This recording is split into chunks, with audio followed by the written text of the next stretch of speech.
Hey everybody, it's Jason Blaha here, and once again it's time for a breakfast with Blaha, and I'm eating chicken, rice, and vegetables.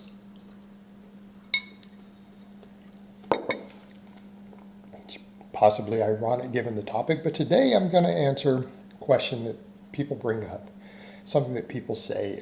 I've seen people out there write that, hey, strength athletes should probably train more like bodybuilders. I happen to agree with that. And what does that mean? Does it mean that they need to do bodybuilding? No. As this is a point I always bring home with this, I don't consider bodybuilding to be the act of hypertrophy because everyone who trains is largely trying to gain hypertrophy, right? Even if their goal is to get stronger, they're usually trying to gain muscle to do so. You see guys talk about, oh, we're bulking up for football. Right, so not everyone trying to gain muscle is bodybuilding. If that was the case, then every high school football player would be a bodybuilder. Every power lifter would be a bodybuilder. It's not how it works. And so I'm not suggesting that people do bodybuilding. Bodybuilding is a competition to where you build muscle, then you starve yourself down to levels of body fat that would kill you if you tried to stay there, and you cover yourself in oil and fake tan and put on panties and pose in front of a bunch of people. That's what bodybuilding is. Right? There's no training style that's called bodybuilding. Just like there's no training style that's called powerlifting. And I see people who say that all the time. Well, powerlifting style training, well, what do you mean? You mean running a Russian squat program, or do you mean running conjugate system based out of West Side? They're complete polar opposites, and they're both powerlifting. They're both also used in other sports. So that's not how it works. So what we mean by training like a bodybuilder is putting more focus on hypertrophy. And people will say, well, there's plenty of champions who don't do that. Yeah, but how many of them are in the game a long time? All right, most of your lifters who are successfully powerlifting with less injuries, more than a decade, usually do this. It's the norm. And you'll see plenty of them talk about it. Of, hey, I found that I had to spend more and more of my time doing lighter weight and repping things out, or as they've even termed it, training more like a bodybuilder and less time doing really heavy work. And I found that, again, didn't hurt as much, didn't have injuries, and could still continue to get stronger. And that's the main thing we're looking at here. And it makes sense because at the end of the day, what do we know about size and strength? They're correlated.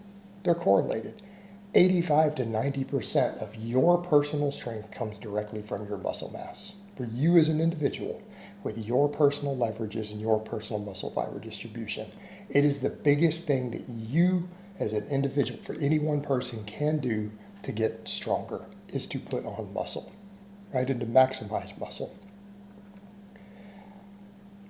And quite frankly, it doesn't beat you up as much. And we don't need that much heavy lifting.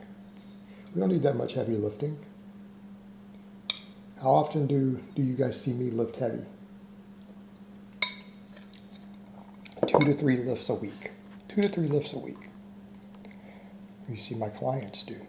My clients that you guys have seen their programs, or who've done vlogs, or I've done vlogs for them, they're out there. You see them doing a lot of 10s. You see them doing a lot more 10s than you see heavy work, right? You see a lot of 10 to 12s. And their speed work's not heavy. So what are my lifters doing? 5% of their training is maxes. And that's enough. You can get really strong and get real close to your maximum strength potential doing 5% of your training week as maxes. It's a relatively small. Now there's a big time commitment because you have to ramp up to a max. But again, if it takes a long time, it's because you're not practicing it, or you do what some of my lifters do and they want to make 17 jumps.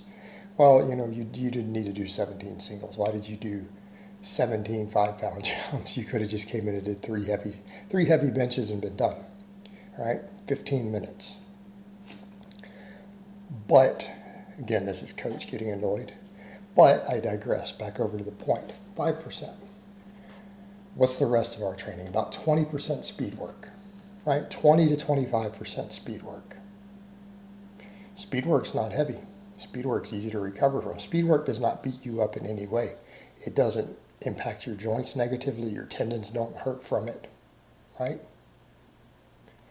That's our next biggest section. And then what's everything else? Like 70% rep work. 70% rep work. And while we might do some of it in the 5 to 6, and some of it might be done in the 20 or whatever, the majority of it's around 10 reps, roughly, in that range. And it works very, very well. My lifter's like Mikey, he's jacked. He's drug-free. All right, you guys remember when I was coaching Doug, he had to drop out for a little bit. Doug was pretty jacked. You guys seen him bench 360, seen him do pull-ups. I think I uploaded it publicly. Might have just sent it to the private of him doing a 5-rep set of pull-ups with 2 plates with 90 pounds. He's doing those shirtless. You can see he's pretty jacked. So my lifters are getting jacked.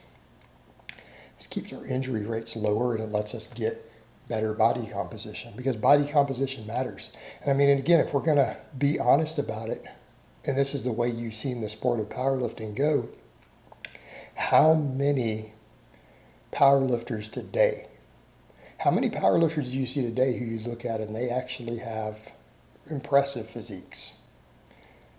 Real common among the champions. I'm not saying they have a certain specific classic bodybuilder look, because they don't always, but in terms of looking impressive, meaning they've got a lot of muscle, they're thick, they're relatively lean. It's become the norm. Why? Because we have weight classes. And most strength athletes, unless you're dealing with a super heavyweight or the world's strongest man, for again the heavyweights, because they have weight classes too, body composition matters a lot.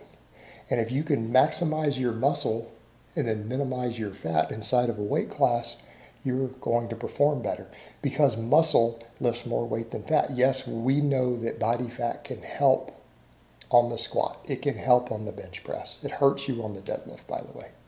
All right, we know this. But muscle helps you even more. In other words, having 10 more pounds of muscle helps your bench and your squat a lot more than that 10 pounds of fat can give you on the leverages. So maximizing body composition inside of a weight class, it matters. And I'm not saying guys need to stay lean all the time. They can bulk and cut, right? Because again, a lot of people do need it. I don't want people to think I'm telling you to try to stay 12% body fat year-round. If you're building a base and you try to stay 12% body fat, you're going to spend 10 years trying to build a base you could have built in 2 to 3. Okay, that's stupid. You don't have a base yet. You need to bulk up.